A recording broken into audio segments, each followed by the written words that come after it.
Des sénateurs, 20 au total, avec à leur tête Edouard Djoua-Kei, soumettent à la Commission des affaires générales, institutionnelles et des collectivités territoriales une proposition de résolution portant modification du règlement du Sénat. Les raisons sont de plusieurs natures. Pour prendre en compte ces grands changements, notamment changements liés à la modification de la Constitution en mars 2020, changements liés à l'introduction dans le droit interne des directives de l'UEMOA. Cela a conduit au constat tel que le règlement du Sénat n'était plus adapté. Il avait donc des limites.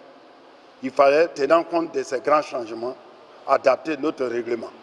Après 10 heures de travaux, c'est à l'unanimité que la proposition sera votée.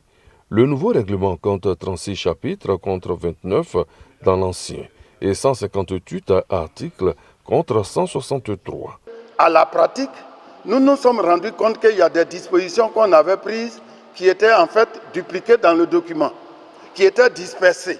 Il fallait donc les consolider pour créer une cohérence, une homogénéité dans notre document de référence. Et c'est ce qui a donné le résultat de moins d'articles. 10 heures de travaux, empreints de convivialité. Des aînés que vous voyez, aux plus jeunes, on était tous présents parce que ça nous intéressait tous, on était passionnés et nous avons travaillé vraiment pour qu'on puisse obtenir ces résultats. Après les travaux en commission, place à la plénière dans quelques jours pour son adoption définitive.